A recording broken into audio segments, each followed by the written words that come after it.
Para mitra pamirsa, wilujeng tepang dangu sareng acara matuh dongeng enteng panggoberahmana. Mang Jaya sapara kanca baden raskeun hanca dongeng nu katunda kamari carios nyambung judulna nyaeta Padepokan Sebaraga. Ieu dongeng para mitra karangan Rayi Salira ayeuna teh nincak bagian ka-11.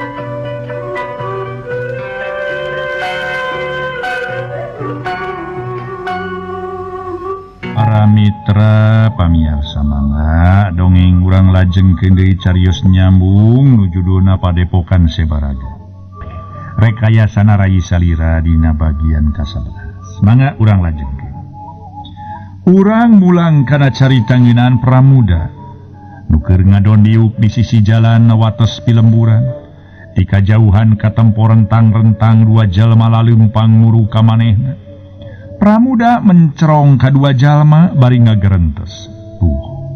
Kabeneran aya jalma nu ngaliwat. Ku aing rek ditanyakeun ha kampung naon ieu teh ngaranna.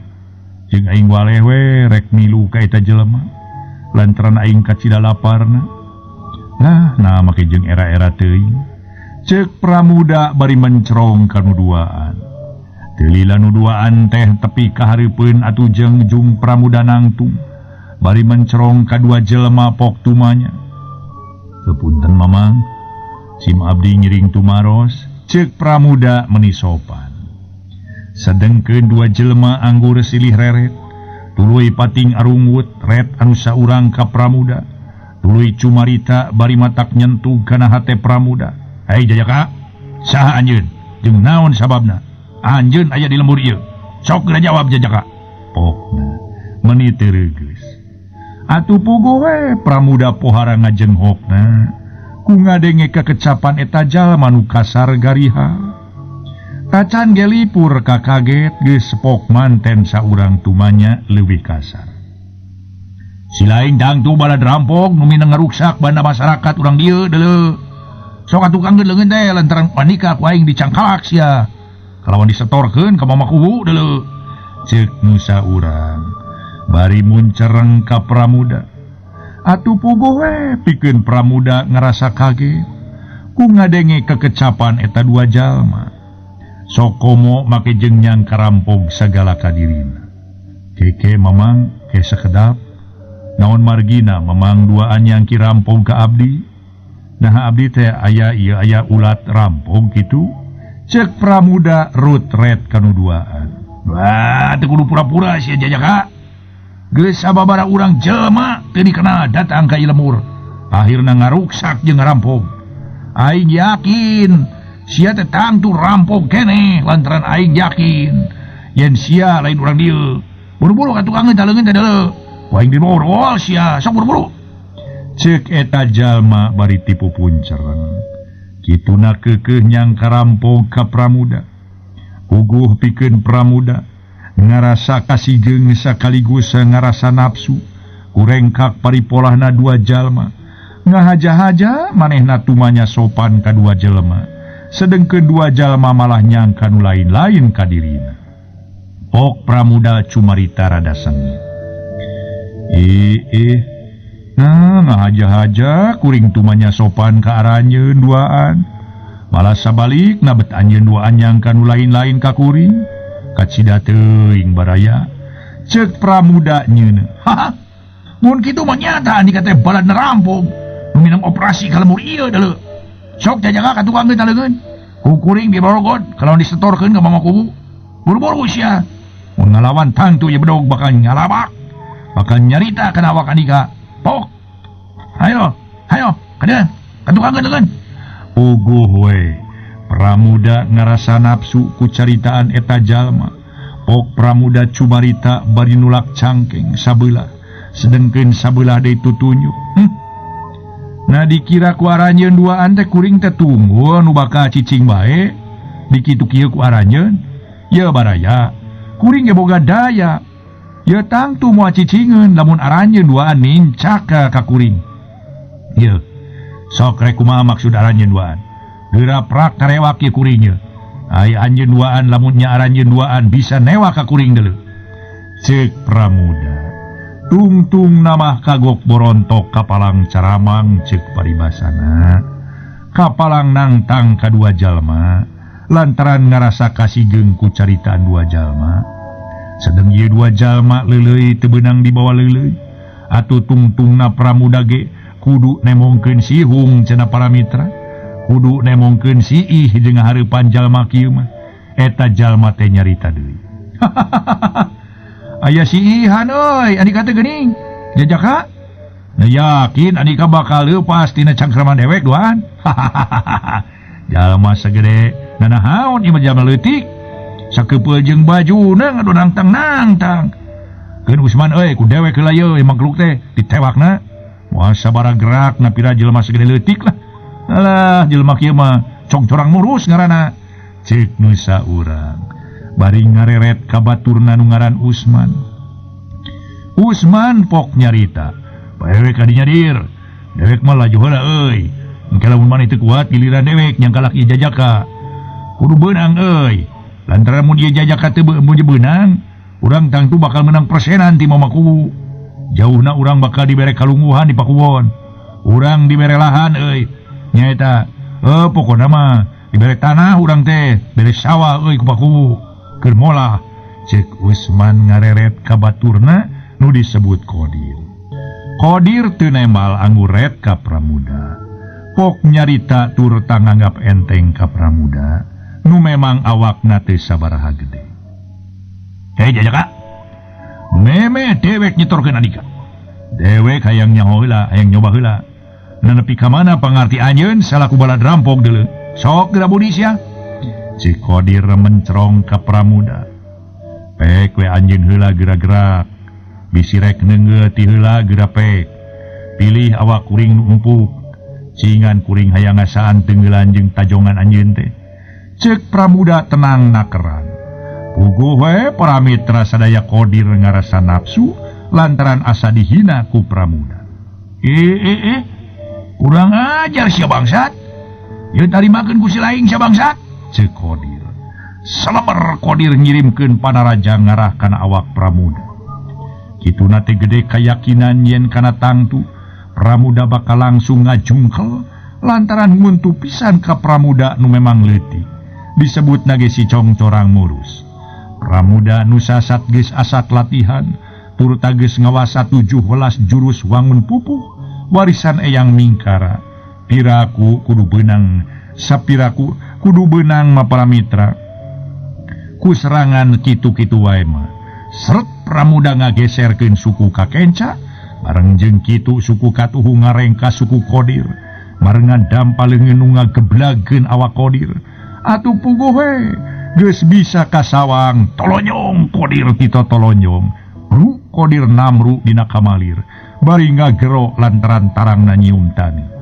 korejat Qadir teh gancang hudang deui bari ngusapan tarang anu mon nu nong-nong tuluy muru deui ka pramuda nu keur ngajega haok Qadir ngahaok lantaran nafsu dirina rubuh sageprakan ngajar sia cucu sia ka aing ha awas sia tarimakeun je walas di aing deuleu bangsat sia cek Qadir sabrut Qadir nyerang deui ka pramuda kituna para mitra kadorong ku nafsu lantaran bieu manehna nyungkur ku sageprakan pereupna nyeleber ngancam dada pramuda nu tetelat teungeulanana tarik tur tangeusi nu nanakeun Qadir kaasup ngeusi ku pangarti tapi dan teu heseun pikeun pramuda mah nyingkahan serangan Qadir teh teungeulan Qadir ukur digiwarkeun saeutik nu ngalantarankeun ngageblosna peureub Qadir mun rek harita para mitra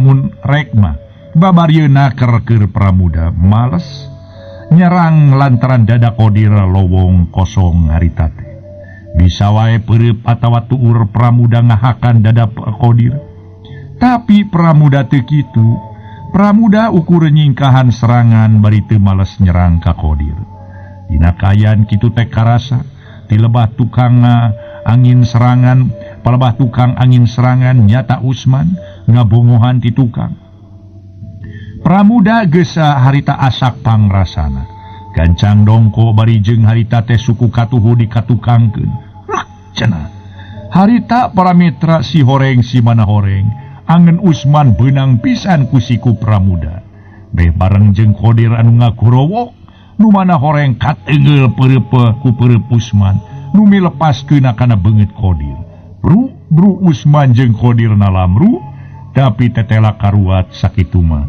gancang duanana pating koneal harudang deui kalawan manehna muru ka Pramuda. Para mitra sadaya nu sami-sami ngadangukeun ieu dongeng. Usman harita nyarita. Teh jajaga. Teh anjeun jago euy. Tapi ulah boga rasa anjeun bakal leupas ya tina cangkerman dewek duaan. Sanjago nage Anika sorangan. Ku dewek duaan tang tu bakal bisa dicangkalak deuleu. Jalma jahat mulai Anika geus waktuna kudu ditumpes supaya daerah dewek aman tina rampok-rampok model Anika deuleu. Ceuk Usman. Tipu pun cereng ngaso heula ngaso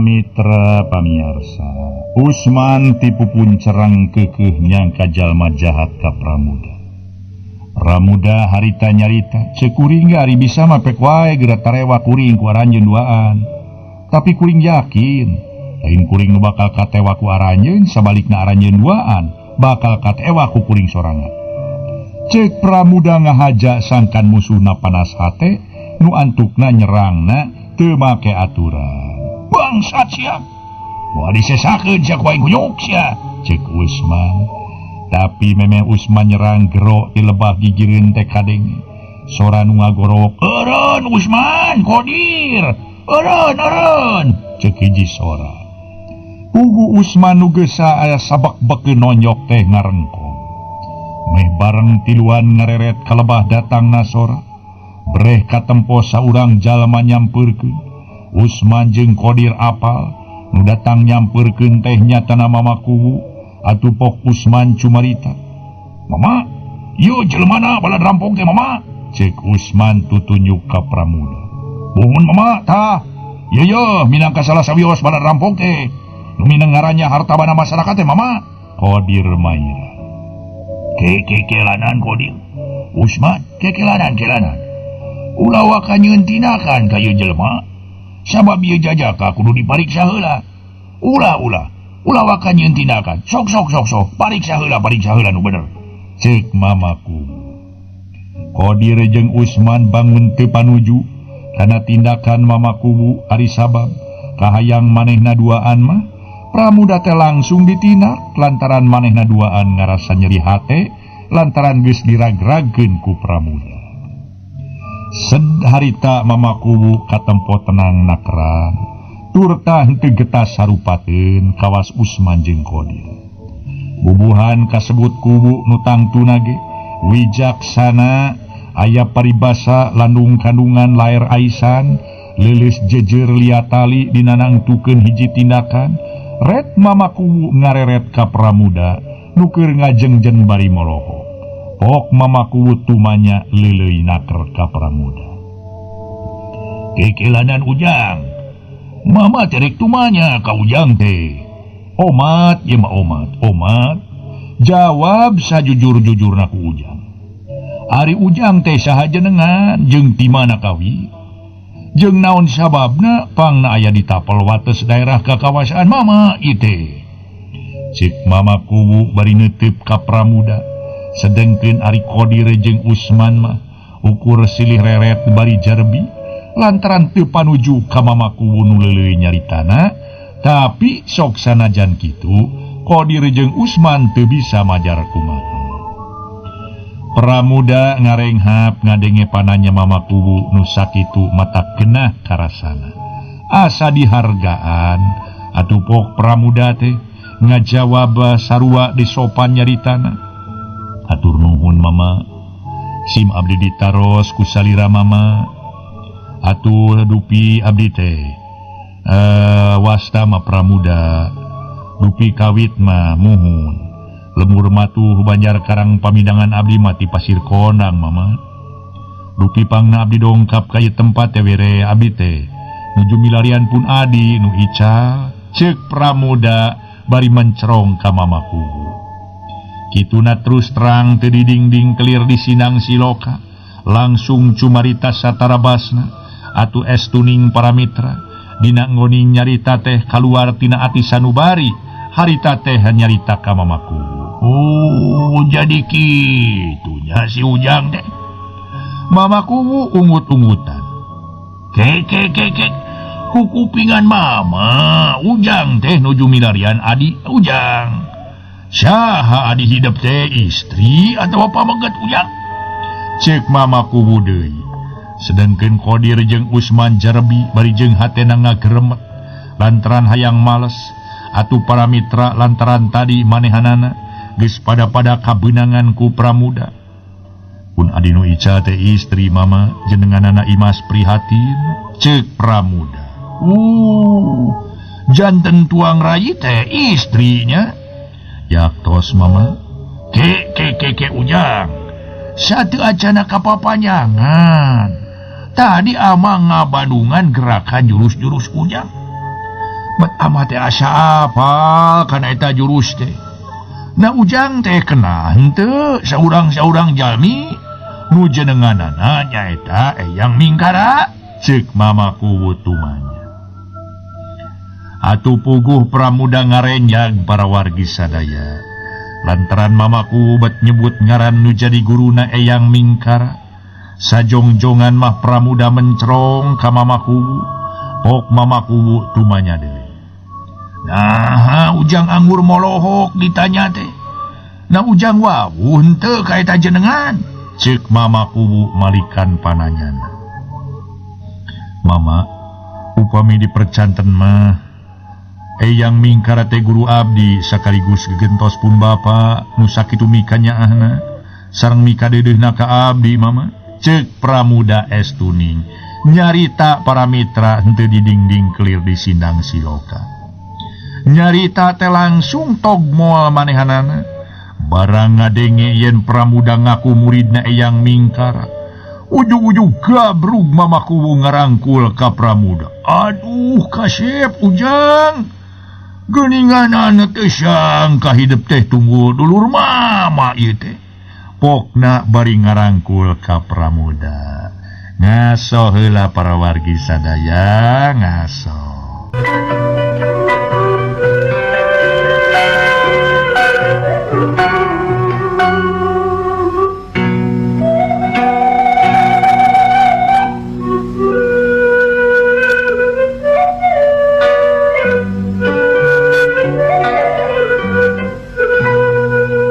Mitra pamirsa, puguh we para wargi sadaya Pramuda ngarasa kaget lantaran mamaku ujug-ujug ngarangkul kadirina bari jeung aku dulur Qodir Usman atuh colohok bengong olohok ngebangkadu colohok mata simeuteun nempok mamaku ngarangkul Pramuda teh puguh teu ngarti naon sababna pangna mamaku ngarangkul musuhna. Keke heula mama abdi teu ngartos mama nah naon margina pangna mama ngarangkulan abdi sareng saha mama teh salaresna sareng aya hubungan naon sareng pun Eyang cek Pramuda. Basa mamaku hari ngalepaskeun rangkulanana. Deudeuh teuing kasep. Hidup tangtu moal apal ka mama. Bisi hidup teu apa nya guru hidup teh guru mama keneh. Ari mama teh nyatana Arya diparangin. Mama kungsi jadi murid kadede guru hidup kasep. Cek ke mamaku bari jeung nyaritana robah nyebut nage hidup ka Pramuda teh. Pramuda colohok ngadenge eta ngaran lantaran apan mangsa ti heula Eyang Mingkara kungsi nyaritakeun yen kungsi ngabogaan murid kakasih ngaranna Arya diparangin nu dina ilmu panemuna nonjol alabatan babaturanana. Aya onjoina maksudna teh. Nya Arya diparangin teh para mitra minangka murid kahiji Mama Mingkara atawa nelah cek pramuda mah eyang mingkara. Dina mangsa harita kasebut tipikasieun ku para jawara ari sabab Arya diparangin teh kitu cenah para mitra sadaya nurutkeun dongengna eyang mingkara. Ya Allah, kutan ieu teh nu jenengan mamarangin teh ya. Hapunten mama rumaos abdi cologong ka mama. Margi teu terang teh eyang ge kantos nyarioskeun jenengan salira mama. Hapunten mama abdi teh hapunten. Cek pramuda sanuk-sanuk menta dihampura. Teu naon-naon kasep, teu naon-naon. Malah sabalikna mama ge kudu dihampura ku hidup. Lantaran mama ge teu apal kadulur. Pang-pang nama mama atah anyang kanu jadi guru. Hampura sakali deui hampura. Lantaran ieu dua jelema geus nyieun kakasaran ka hidup. Usman Kodir, buru-buru minta dihampura ke pramuda. Lantaran maraneh duaan geus salah sangka hayo minta dihampura. Cek mama kubu Arya diparangin, ngareret ka Usman jeung Kodir nitah minta dihampura ka pramuda. Usman jeung Kodir puguh hatena ngunek-ngunek keneh ka pramuda. Lantaran teu bisa males ka pramuda, tapi teu bisa majar kumaha, daek teu daek manehanana kudu minta dihampura. Lantaran ngarasasieun ku mama kubu Arya diparangin. Seleuneu duanana nyeleuneu ka pramuda. Hampura akangnya, rumasa geus salah sangka ka ayi. Cek Usman. Akang ieu rumasa salah sangka geus kasar ka ayi. Cek Kodir. Sarua menta dihampura. Teu sawios-wios Kang abdi ge sami nyuhunkeun dihapunten ka akang. Rumaos abdi kumalungkung ka akang duaan.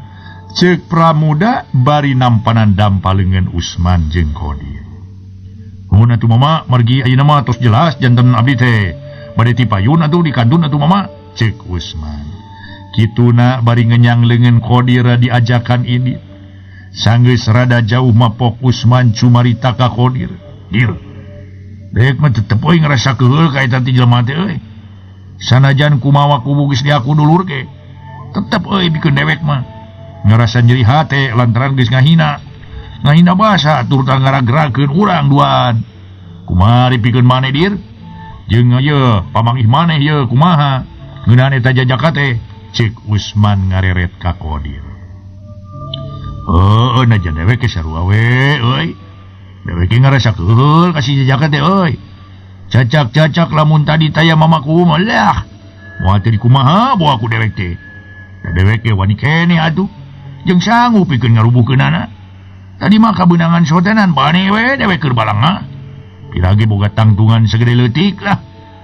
Congcorang murus nu kitu mah. Moal sakumaha tanagana jeung pangartina.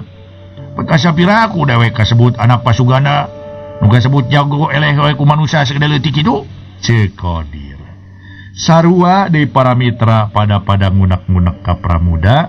Dumeh duanana tadi geus dirag-ragkeun ku pramuda. Bari ukur sababaraha geprakan. Heueuh nya euy. Dewek kebat nyeri hate tah ku jejaka teh. Eta mah di aku sagala rupa ku mama kubu di babaku nama. Ada hese urang mah euy salaku rakyat leutik. Teu bisa majar kumaha atuh. Hiji waktu euy mun barang panggih di tempat nu anggang, tang sakain punhan lah nya. Penasaran dewek mah. Tarung sabaraha winu lah. Rek perang sabaraha abad. Moal dipangejatkeun ku dewek mah deuheuh. Cek Kodir para wargi gede hate nguntup nguyup ka pramuda. Ngaso heula para mitra anu mulya, ngaso heula ngaso.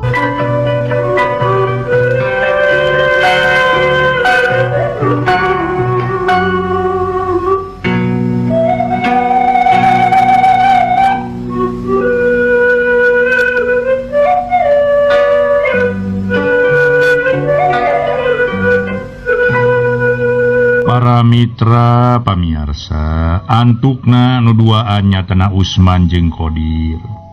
Harita pada ngabogaan hate goreng terhadap kadiri pramuda. Nu sasat pramuda teu boga kasalahan naon-naon. Sok padahal maapan mun dipikir mah, kasalahan teh datangna ti maranehna duaan. Lantaran apan pramuda mangaha jatumanya sopanaker, sedang maneh naduaan anggur nyangka nu lain-lain. Make jeung nyangka balad rampog sagala ka pramuda. Memang kitu sifat na ari kangaranan jalma nu kaancikan sifat hiri dengki jail kaniaya ka batur, sok hayang maseaan dumeh boga rasa, ngabogaan pangarti anu onyoy rasana beda ti batur. Sedengkeun ari nu dipikang ewa ma para wargi nyaeta pramuda keur pancakaki jeung mama kubu Arya diparangin. Mama kubu harita tumaros. Mama teh ngarasa bunga nu pohara lantaran papangi jeung hidup. Nu masih keneh tunggul dulur mama atuh. Satunggal dulur mama ieu teh. Dupi eyang damang sareng di mana anjeunna teh kasep linggihna, cek mama kubu tumanya bari mencong ka pramuda. Kulantaran tos lami atuh Arya diparangin, teu pernah penak deui jeung nu jadi guruna. Malah kantos disungsi ka padepokanana, si horeng parantos ngalih, bari teu manggih wartos ka mana nya ngalihna. Nyati harita pet we, teu aya deui hubungan sareng nu jadi guruna. Ditanya kitu pramuda anggur ngahuleng, bari olohok ngembang kadu, olohok mata simeuteun barang ditanya ku mama kubu Arya diparangin, perkara nu jadi guruna nu katelah eyang mingkara. Puguh asa kahudang deui kasedih. Ditanya perkara nu jadi guruna. Puguh mama kubu teh ngarasa kaget lantaran nempo pramuda anggur molohok, atuh pok mama kubu teh tumanya deui. Kunaon kasep? Ditaroskeun eyang teh kalaka ngahuleng, cek mama kubu deui. Waktosna sep. Rupina duwi ka dieu bae heula para mitra sadaya carios nyambung anu judulna nyaeta Padepokan Sebaraga. Ieu dongeng para mitra sadaya rekayasana Rai Salira dina bagian ka-11.